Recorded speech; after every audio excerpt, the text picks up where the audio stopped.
எசாயா அதிகாரம் 54. இஸ்ரேல் மீது ஆண்டவர் கொண்ட அன்பு. பிள்ளை பெறாத மலடியே மகிழ்ந்து பாடு. பேறுகால வேதனை அறியாதவளே அக்களித்து பாடி முழங்கு. ஏனெனில் கைவிடப்பட்டவளின் பிள்ளைகள் கணவனோடு வாழ்பவளின் பிள்ளைகளை விட ஏராளமானவர்கள் என்கிறார் ஆண்டவர். உன் கூடாரத்தின் இடத்தை விரிவாக்கு. உன் குடியிருப்புகளின் தொங்கு திரைகளை பரப்பிவிடு. உன் கயிறுகளை தாராளமாய் நீட்டிவிடு. உன் முளைகளை உறுதிப்படுத்து. வலப்புறமும் இடப்புறமும் நீ விரிந்து பரவுவாய். உன் வழிமரபினர் வேற்று நாடுகளை உடைமையாக்கிக் கொள்வர். பாழடைந்து கிடக்கும் நகர்களிலும் அவர்கள் குடியேற்றப்படுவர். அஞ்சாதே, நீ அவமானத்திற்குள்ளாக மாட்டாய். வெட்கி நாணாதே, இனி நீ இழிவாக நடத்தப்பட மாட்டாய். உன் இளமையின் மானக்கேட்டை நீ மறந்து விடுவாய். உன் கைமையின் இழிநிலையை இனி நினைக்க மாட்டாய். ஏனெனில் உன்னை உருவாக்கியவரே உன் கணவர், படைகளின் ஆண்டவர் என்பது அவர்தம் பெயராம். இஸ்ரேலின் தூயவரே உன் மீட்பர், உலகம் முழுமைக்கும் கடவுள் என அவர் அழைக்கப்படுகின்றார்.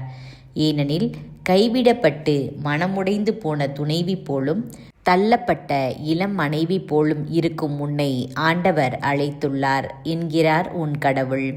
நொடி பொழுதே நான் உன்னை கைவிட்டேன், ஆயினும் பேரிரக்கத்தால் உன்னை மீண்டும் ஏற்றுக்கொள்வேன். பொங்கி எழும் சீற்றத்தால் இமை பொழுதே என் முகத்தை உனக்கு மறைத்தேன், ஆயினும் என்றும் உள்ள பேரன்பால் உனக்கு இரக்கம் காட்டுவேன் என்கிறார் ஆண்டவர். எனக்கு இது நோவாவின் நாள்களில் நடந்தது போல் உள்ளது. நோவாவின் காலத்து பெருவெள்ளம் இனி மண்ணுலகின் மேல் பாய்ந்து வராது என்று நான் ஆணையிட்டேன். அவ்வாறே உம்மீதும் சீற்றமடைய மாட்டேன் என்றும் உன்னை கண்டிக்க மாட்டேன் என்றும் ஆணையிட்டு கூறியுள்ளேன். மலைகள் நிலை சாயினும் குன்றுகள் இடம்பெயரினும் உன்மீது நான் கொண்ட பேரன்போ நிலை சாயாது. என் சமாதான உடன்படிக்கையோ அசைவுறாது என்கிறார் உனக்கு இரக்கம் காட்டும் ஆண்டவர். துயருற்றவளே, சூறை காற்றால் அலைக்கழிக்கப்பட்டவளே, ஆறுதல் பெறாது தவிப்பவளே, இதோ மாணிக்க கற்களால் உன் அடித்தளத்தை அமைப்பேன். நீல கற்களால் உன் நிலைக்களத்தை நிறுவுவேன். உன் கால் மாடங்களை சிவப்பு கற்களாலும் உன் வாயில்களை பளிங்கு கற்களாலும் உன் மதில்கள் அனைத்தையும் விலை உயர்ந்த கற்களாலும் கட்டுவேன். உன் குழந்தைகள் அனைவருக்கும் ஆண்டவர்தாமே கற்றுத்தருவார். உன் பிள்ளைகள் நிறைவாழ்வு பெற்று சிறப்புறுவர். நேர்மையில் நீ நிலைநாட்டப்படுவாய். ஒடுக்கப்பட்ட நிலை உன்னை விட்டு அகன்று போம். நீ அஞ்சாதே, திகில் உன்னை அணுகாது. எவர்களாவது உன்னை எதிர்த்து கூடினால் அவர்கள் என்னிடமிருந்து வந்தவர்கள் அல்லர். உன்னை தாக்க வரும் எவனும் உன் பொருட்டு வீழ்ச்சியுறுவான்.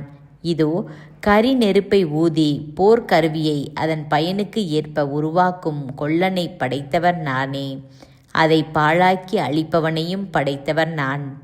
உன்னை தாக்குமாறு உருவாக்கப்பட்ட எந்த போர்க்கருவியும் நிலைத்திராது. உன்மேல் குற்றம் சாட்டி தீர்ப்பு சொல்ல எழும் எந்த நாவையும் நீ அடக்கி விடுவாய்.